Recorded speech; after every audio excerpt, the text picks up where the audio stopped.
அனைவருக்கும் வணக்கம் நண்பர்களே. இன்றைக்கி நான் வந்து காலையிலே எழுந்திரிச்சு குளிச்சுட்டு வேலைக்கு கிளம்புனேன் நண்பர்களே. பார்த்தா வீட்டில் யாருமே இல்லை. நல்லா பாருங்கள், மனைவி வந்து காலையிலேயே கொஞ்சம் வெளியில் கிளம்பி போயிட்டாங்க, கோயிலுக்கு போயிட்டாங்க நண்பர்களே. அதனால் நானாக விரதம் இன்னும் விடலை. காலையில் வந்து நான் வந்து விரதம் இருக்கலான்னு இருக்கேன். இன்றைக்கி மதியத்துக்கு அப்புறம் நம்ம விரதத்தை முடிச்சிடலான்னு முடிவில் இருக்கேன் நண்பர்களே. ஒரு நாளைக்கு நம்ம 2 டைமு ப்ரேயர் சாப்பிட்றோம், விரதம் இருக்கணும் நம்மளே. ஆனால் இன்றைக்கி பார்த்திங்கன்னா நம்ம கரெக்டாக டயத்துக்கு நம்மளுக்கு சாப்பாடு ரெடி ஆகலை. அதனால் கொஞ்சம் டிஸ்டர்பன்ஸாக இருக்கணும் நம்மளே.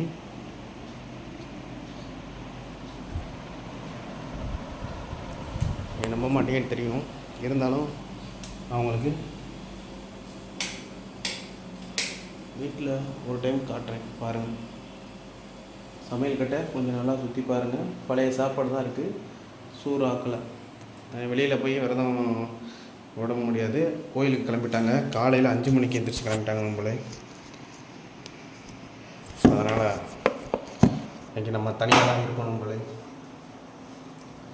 வேலை தேடி வெளியில் போகலான்னு இருக்கேன். கிளம்பிடுவேன் நம்மளே. ஒரு 5 நிமிஷம் ஒரு வீடியோ போட்டதுக்கப்புறம் அப்லோட் பண்ணிட்டு கிளம்பிட வேண்டியது நம்மளே. என்ன தேய்க்கலாமா? தேய்க்கலாம், லைட்டாக தேய்ச்சிக்கலாம், நல்லதானே.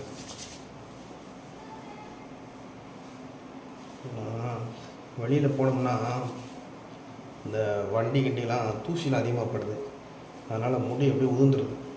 ஸ்ட்ரென்த் இல்லாமல் இருக்கும் நம்மளுக்கு முடிக்கு. அந்த ஸ்ட்ரென்த்துக்குலாம் இல்லாமல் இருக்கிறதால உடனே கீழே முடிவுலாம் உதிர்ந்துருது. நிறையா முடியெலாம் போயிடுச்சு நம்மளுக்கு தம்பிக்கு.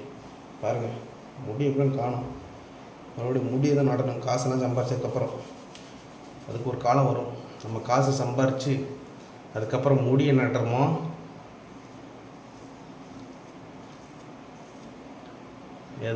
என்ன பண்ணுறோமோன்னு தெரில. சந்தோஷம் நம்மளே உங்கள்கிட்ட பேசுகிறது. டெய்லி உங்கள்கிட்ட ஒரு வீடியோ போடணும். நான் இடையில கேப் விட்டேன், ஒரு நாள் 2 நாள் கேப் விட்டேன்னு நினைக்கிறேன். இனிமேல் கண்டினியூவாக வீடியோ வரும்.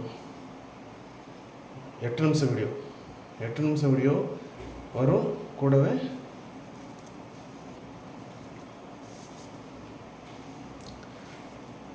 உறுதியாக வரும் நம்மளே. 8 நிமிஷம் வீடியோ வரும், 3 ரீல்ஸ் வரும், 2 லைவ் வரும். 2 லைவில் வந்து இப்போ இந்த காலையில் 8 மணி லைவ் வந்து இன்றைக்கி போட முடியல.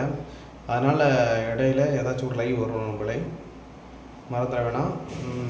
லைவ் போடலை, சொல்கிறது ஒன்று சொல்கிறான், ஆனால் பண்ணுறது ஒன்று பண்ணுறான் அப்படின்னு நினச்சிக்கிற வேணாம். அதுக்கு நான் மன்னிப்பு கேட்டுக்கிறேன். அந்த மாதிரி கிடையாது. என்னோடய சூழ்நிலை ஒரு சில இடத்துல அந்த மாதிரி ஆயிடுது. லைவ் கண்டினியூவாக போட முடியாத சூழ்நிலை ஏற்பட்டுது. நேற்று வந்தீங்க, நிறைய நண்பர்கள் லைவில் வந்தீங்க, நிறைய நண்பர்கள் இருந்தீங்க. ரொம்ப சந்தோஷமாக இருந்துச்சு. ஏன்னா இப்போ ரீசெண்டாக வந்து எனக்கு ஃபாலோவர்ஸ் கம்மியாக தான் இருக்குது. சப்ஸ்கிரைபர் கொஞ்சமாக தான் போய் வர்றாங்க.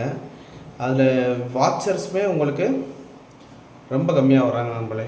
ஃபஸ்ட்டெல்லாம் பார்த்திங்கன்னா ஸ்டார்டிங்லேயே ஒரு 200 பேர்கிட்ட வந்தாங்க. ரொம்ப சந்தோஷமாக இருந்தது. அப்படியே இப்போ பார்த்திங்கன்னா நான் இடையில கேப் விட்டுட்டேன். நிறைய நாள் வீடியோஸ்லாம் போடலை.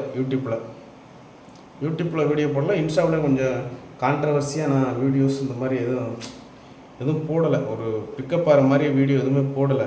என்ன காரணம்னா கொஞ்சம் பர்சனல் ஒர்க்கு, அதை வேலை தேடி அலைய வேண்டிய சூழ்நிலை. நம்ம ஒரு பிரச்சனையை சொல்லிட்டோம்னு வச்சுங்களேன், அதுவே பிரச்சனை சமாளிக்கிறதே பெரிய பிரச்சனை ஆயிரும். இப்போ நம்ம ஏதாச்சும் ஒரு பர்சனல் பிரச்சனை நம்மளை பிரச்சனை பண்ணுறாங்க, நம்மளை நோண்டுறாங்கன்னா அதை நம்ம வெளி சொன்னோம்னா மேலும் மேலும் மேலும் மேலும் நம்ம நோண்டுவாங்க, அதிகமாக நோண்டுவாங்க. நம்மளே நோண்டுறாங்க, நம்ம அதனால் விட்டுறது. சரி, இதை போய் சொன்னி அவங்க அதை ஒரு பெரிய பில்டப் பண்ணி எதுக்கு தேவையா? சிம்பிளாக அடிச்சியா அடிச்சுட்டு போ, வஞ்சியா வஞ்சிட்டு போ, நம்மளுக்கு பிரச்சனை பண்ணுறியா பண்ணிட்டு போ அப்படின்னு விட்டுட்டு நான் ஓரமாக போய்கிட்டு இருக்கேன் நம்மளே. அதான் இப்போதைக்கிட்டு என்னோடய முழு சூழ்நிலை நம்மளே. தப்பாக நினச்சிக்கிறேன்னா அதனால தான் நான் ஒரு சில இடங்களில் ஒரு சில பதிவு போட முடியாத சூழ்நிலைக்கு தள்ளப்பட்டுறேன். எல்லா நேரமும் அப்படி இருக்காது. எல்லாருக்கும் ஒரு காலம் வரும், எனக்கும் ஒரு காலம் வரும். அப்போ நான் நின்றுக்கிடுவேன், நான் முழிச்சுக்கிடுவேன், நீங்கள் வந்து தூங்கிடுவீங்க. அதான் காரணம் நம்மளே. முடிஞ்சளவு எனக்கு யூடியூப்பில் வந்து சப்போர்ட் பண்ணுங்கள். நம்ம ஒரு அன்னதானம் இந்த மாதிரி கொடுக்கலான்னு யோசிச்சுக்கிட்டு இருந்தேன். வீட்டில் கேட்டேன், பட் காசு இல்லைன்னு விட்டுட்டாங்க. அதனால் அந்த டாபிக் நம்ம போட முடியாது, அதை விட்டுட்டேன். யாராச்சும் சப்போஸ் நம்மளுக்கு சப்போர்ட் இந்த மாதிரி ஏதாவது பண்ணுங்கன்னு சொன்னீங்கன்னா நான் முயற்சி பண்ணுறேன், அவ்வளோதான். என்கிட்ட பணம் எதுவும் கிடையாது. சப்போர்ட் பண்ண முடிஞ்சுன்னா யாராச்சும் வீடியோ போடுங்க, இந்த மாதிரி இந்த நன்கொடை வாங்கி கொடுங்க, மதுரை மக்களுக்கு ஏதாச்சும் பண்ணுங்கள், ஒரு ஒரு சாப்பாடு வாங்கி கொடுங்க, ஒரு ட்ரெஸ்ஸு வாங்கி கொடுங்க, ஒரு போர் வாங்கி கொடுங்க, இந்த மாதிரி ஏதாவது சொன்னீங்கன்னா அதை நான் என்னால் முடிஞ்சால் நீங்கள் பண்ணுங்கள், நான் பண்ணுறேன், கண்டிப்பாக பண்ணுவேன், ஒன்றும் பிரச்சனை இல்லை. அது ஒன்றும் எனக்கு ஈஸியான வேலை தான். ஏன்னா வாங்கி கொண்டு போய் கொடுக்க போகிறோம், அவ்வளோதான். ஒரு சேவை. நான் வந்து உங்களுக்கு ஒரு மீடியேட்டராக வேண்டாம் இருக்க முடியுமே தவிர நான் வந்து கொடையானன்னா இருக்க முடியாது. நான் டைரெக்டாக வந்து மக்களுக்கு கொடுக்குற அளவுக்கு என்கிட்ட காசு இல்லை. என்கிட்ட சாப்பாடுக்கு வழி இல்லாமல் தான் இருக்கேன். நானும் ஒரு 2-3 சீட்டு சேர்ந்துருக்கேன். பழைய கடன் இருக்குது. அப்புறம் கடை அடைச்ச போது கடை வந்துச்சு. அப்புறம் மெடிக்கல் அடித்த போது கடை வந்துச்சு. அந்த கடையெல்லாம் எனக்கு கட்ட முடியல. வீடுமே வந்து வாடகை ஒத்திக்கி இருக்கும். அதுவுமே கொஞ்சம் கஷ்டமாக தான் இருக்குது நம்மளுக்கு. அதனால் முடிஞ்சளவு என்னால் பண்ண முடியாது. பண உதவி என்கிட்ட இல்லை, பண சோர்ஸ் இல்லை. ஏன்னா நான் வேலைக்கு போனால் சம்பாதிக்க முடியும். நான் வேலைக்கு போகலை, வீட்டில் தான் இருக்கேன். சும்மா சுற்றிட்டு தர்றேன். அதுக்கே எனக்கு வந்து வீட்டில் காசு கொடுக்க மாட்டுறாங்க. அதே நான் அழுது வாங்கிட்டு போய்கிட்டு இருக்கேன் நம்மளே. அதனால் அந்த ஐடியா இருந்துச்சுன்னா அதை நீங்கள் சொல்லுங்கள், நம்ம வேணால் பண்ணலாம் நம்மளே. நான் ட்ரை பண்ணுறேன் உங்களுக்காக. எதுனாலும் பண்ணலாம். ஏதாச்சும் ஒரு டாஸ்க். இப்போ ஒரு சில பேர் ஹிட் அண்ட் மணி, வியூ மணி அந்த மாதிரிலாம் போடுவாங்க. இந்த பணத்தை ஒழிச்சு வச்சுட்டு போகிறது, அது யாருக்காச்சும் யூஸாக இருக்கணும். அந்த மாதிரி பண்ணோன்னா ஐடியா என்கிட்ட இருக்குது, பட்டு பணம் இல்லை.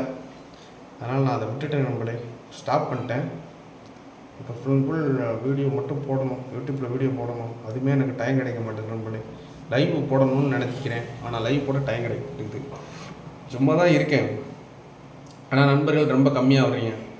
இப்போ நான் வீடியோ லைவ் போட்டேன்னா ஒரு 100 பேர் வரணும். 100 பேர் இருந்தால் ஒரு சந்தோஷம். நம்ம லைவ் போட்டுகிட்டே இருக்கலாம். குறைஞ்சது நான் சொல்கிறது, மினிமம் 100 பேர் இருந்தால் நம்ம லைவுக்கு 100 பேர் கமெண்ட் வருதுன்னா அப்போ நம்ம சந்தோஷப்படலாம். கமெண்ட்டு ஒரு 20 கமெண்ட்டுக்குள்ளே தான் வருது. அது வந்து கொஞ்சம் 20 நண்பர்களுக்கு மதிப்பு கொடுக்கணும். 20 பேருக்கு ஃபாலோ பண்ணுறேன். அதை நான் செக்யூராக சென்சியராக பண்ணுறேன், ஜென்யூனாக பண்ணுறேன் நம்மளே. அதில் எனக்கு மாற்றுக்கிறது கிடையாது. இருந்தாலும் நிறையா சப்ஸ்கிரைபர் வரணும், நிறைய பேர் என்னை வீடியோவை சப்ஸ்கிரைப் பண்ணணும். அதுதான் என்னோடய ஆசை. முடிஞ்சளவு எல்லோரும் என்னோடய யூடியூப் சேனலை சப்ஸ்கிரைப் பண்ணி வச்சுக்கோங்க. சப்ஸ்கிரைப் பண்ணிங்கன்னா உங்களுக்கு ஒரு டைம் இல்லாட்டாலும் ஒரு டைம் கண்டிப்பாக என்னோடய நோட்டிஃபிகேஷன் வரும். அப்போ நீங்கள் கண்டிப்பாக கிளிக் பண்ணி வீடியோ பார்க்க வருவீங்க. அங்கே நம்பிக்கை எனக்கு இருக்குது நம்மளே. அதனால் தம்பிக்கு கொஞ்சம் ஆதரவு கொடுங்க. தம்பி இன்றைக்கி இல்லைன்றாலும் எனக்குனாலும் ஒரு நாள் நல்லது பண்ணுவேன். 4 பேருக்கு நல்லது பண்ணுறது என்னோடய கொள்கை. அது எந்த விதத்தினாலும் பண்ணுவேன். கண்டிப்பாக நீங்கள் நம்பலாம் என்னைய. எனக்கு ஆதரவு கொடுங்க. இன்ஸ்டாகிராமில் ஆதரவு கொடுத்த மாதிரி யூடியூப்லேயும் ஃபேஸ்புக்லேயும் ஆதரவு கொடுங்க. ஃபேஸ்புக்கில் நான் ஒரு புதுச்சேன் மதுரை ரேஸ் இன்ஸ்டியூட்னு ஒன்று பேஜ் இருக்குது, அதையும் கொஞ்சம் சப்போர்ட் பண்ணுங்கள் நம்மளை. நான் இடையில நான் அந்த ரீல்ஸ் பேஜோட இது கொடுக்குறேன். அந்த பேஜை நீங்கள் ஃபாலோ பண்ணிக்கோங்க. அந்த பேஜில் நான் லைவ் போடுறேன் நம்மளை. ரைட்டு, சந்தோஷம். இனிய காலை வணக்கம் நண்பரை. இந்த நாள் இனிய நாள் அமைய கடவுள்கிட்ட வேண்டிக்கிறேன் நம்மளை. ரைட்டு, சந்தோஷம். பாய் நண்பரை. மகிழ்ச்சி நண்பரை.